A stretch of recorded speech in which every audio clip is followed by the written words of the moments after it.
Hello viewers, Assalamu alaikum. Today I will discuss with you about narration imperative sentence. So if I definition of imperative sentence refers something command or request or advice or forbid, something forbid.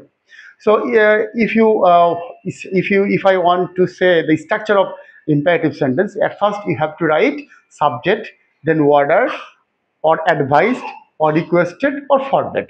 Then object plus two RSR subject, RSR verb plus others. So let's go for example. Father said to me, never tell a lie.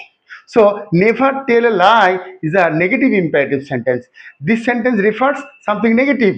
So, when I write down this sentence, I should write at first subject father, then forbid, then object me, then if I write forbid, then we should not write never. So, father forbid me to tell a lie. So I hope you have understood. Assalamu alaikum.